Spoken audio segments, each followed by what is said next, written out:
Bien-aimé dans le Seigneur, je te salue dans le précieux nom de notre Seigneur Jésus-Christ. Bienvenue à notre séquence d'enseignement ce soir. J'aimerais commencer par se communiquer en disant à tous nos abonnés que tous ceux-là qui se sont abonnés à notre page, cet samedi, j'aurai une soirée d'intercession pour eux. Donc, je vais intercéder pour tous. Si vous avez des sujets de prière, bien vouloir, me les faites parvenir au numéro qui va s'afficher juste après la vidéo. Que le Seigneur vous bénisse abondamment. Et si vous souhaitez vous abonner, n'hésitez pas, abonnez-vous. Soyez la bienvenue au milieu de nous. Alors, ce soir, j'aimerais partager un thème très important qui s'intitule la puissance du pardon. Au sein de notre société au jour d'aujourd'hui, mal est de constater qu'il y a beaucoup d'offenses au sein de notre société. Beaucoup de personnes ne parviennent pas à digérer des offenses qui reçoivent à chaque fois. Et j'aimerais dire à tout le monde ce soir que sur terre, il n'y a personne qui n'ait reçu des offenses. Tout le monde reçoit des offenses. Et même ceux qui émettent des offenses sont eux-mêmes en retour parfois offensés. Et l'une des choses que l'offense va produire dans le cœur de la personne qui la reçoit et qui la digère très mal, c'est qu'elle va produire la condamnation de la personne qui a tout simplement émis cette offense-là à l'encontre de votre personne. Elle va produire en vous la loi de la condamnation. Vous allez condamner la personne. Et la conséquence de cette condamnation serait premièrement que vous allez développer de la haine contre la personne. Vous allez développer de la rancune contre la personne. Et vous allez parfois développer même du mépris contre cette personne-là. Mal est de constater que dans notre société au jour d'aujourd'hui, dans nos familles, cette pratique-là a pris de l'envol, a pris de l'ampleur au sein de notre famille. Parce que quand tu regardes par exemple au sein des familles au jour d'aujourd'hui, il y a tellement de plaintes des personnes. Généralement, quand tu demandes, mais qu'est-ce qui t'a même fait? Qu'est-ce qu'il y a eu? Il va te dire, non, cette personne m'a offensé, elle m'a fait ça, elle m'a fait ça. Et parfois, c'est des choses qui datent. Parfois, c'est des choses qui datent de 5 ans en arrière, 10 ans en arrière, 20 ans, parfois 30 ans en arrière. Vous étiez tout petit et la personne t'a offensé tant tout petit. Tu n'as jamais eu le temps d'effacer l'ardoise. Tu n'as jamais eu le temps d'effacer l'ardoise, c'est toujours resté là. Au sein de la société civile, cela est également fort constaté.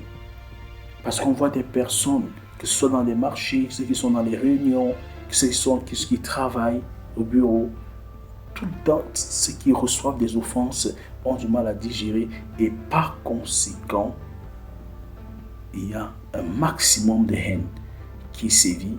Il y a un maximum de rancune qui est toujours là. Tu vas voir quelqu'un, ton dossier est bloqué à tel endroit, tout simplement parce que la personne a de la rancune, soit parfois même contre toi, bien contre ton parent, bien contre ta famille. Il y a toujours quelque chose qui tourne à ce niveau-là.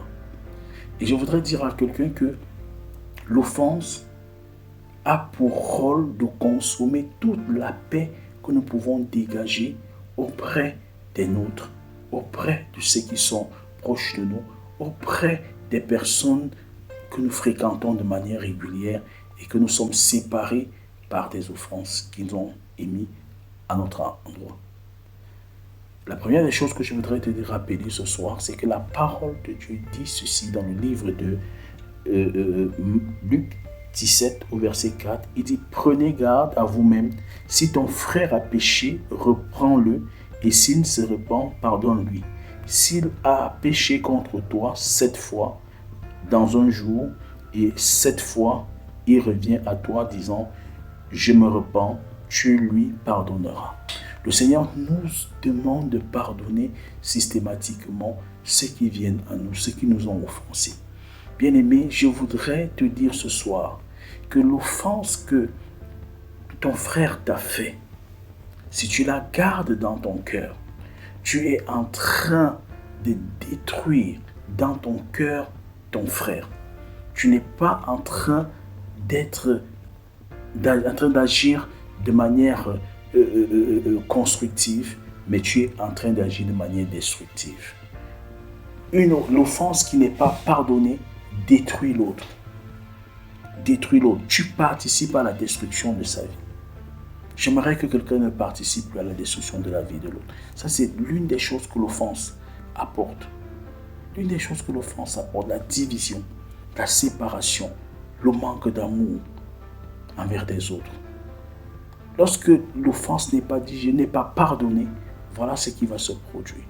Le remède pour faire face aux offenses, pour écarter les offenses, pour digérer les offenses, c'est de pardonner systématiquement à tous ceux-là qui nous offensent.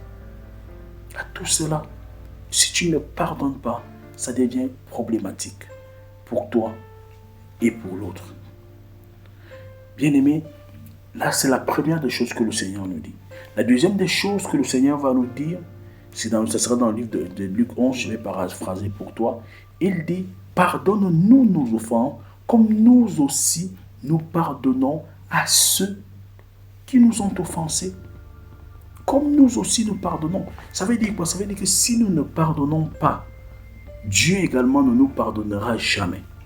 La personne qui ne pardonne pas est en train de préparer son passeport pour aller passer l'éternité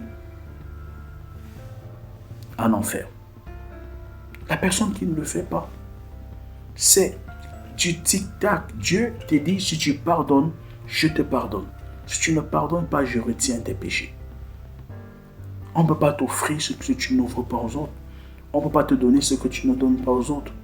C'est ce que tu donnes aux autres que le Seigneur aussi te redonne. Si tu donnes aux autres le pardon, Dieu te donnera également du pardon. Bien-aimé, c'est important de comprendre cette chose. Libère ton cœur de toutes ces choses-là. Il est temps que tu pardonnes à ton enfant. Il est temps que toi, maman, tu pardonnes à ta fille. Il est temps que toi, mari, tu pardonnes à ton épouse. Il est temps que toi, épouse, tu pardonnes à ton mari. Ce n'est pas ce mariage-là que vous avez voulu. C'est un mariage dans la paix. Et les offenses sont venues détruire ce foyer-là. Il est temps de relever votre foyer. Pardonne, pardonne, pardonne. Il est temps que toi, qui es un ami, que tu pardonnes à cet ami-là. Il est temps que tu fasses la paix autour de toi. Pardonne à ces gens-là. Je te le dis encore, comme le déclare la parole de Dieu. Si tu ne pardonnes pas, tu ne seras point enlevé. Si tu ne pardonnes pas, tu ne seras point pardonné par Dieu. Dieu retiendra tes péchés. Pardonne les offenses. Même si ça fera mal, pardonne. J'ai vu des personnes qui ont pardonné et leur vie a éclaté.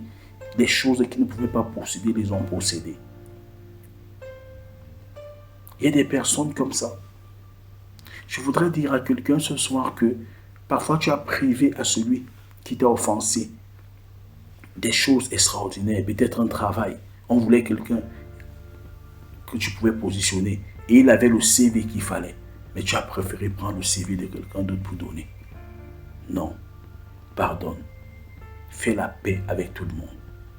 Quitte cette terre et n'ayant personne dans ton cœur. Mais que ton cœur soit totalement libre. C'est ça la volonté de Dieu.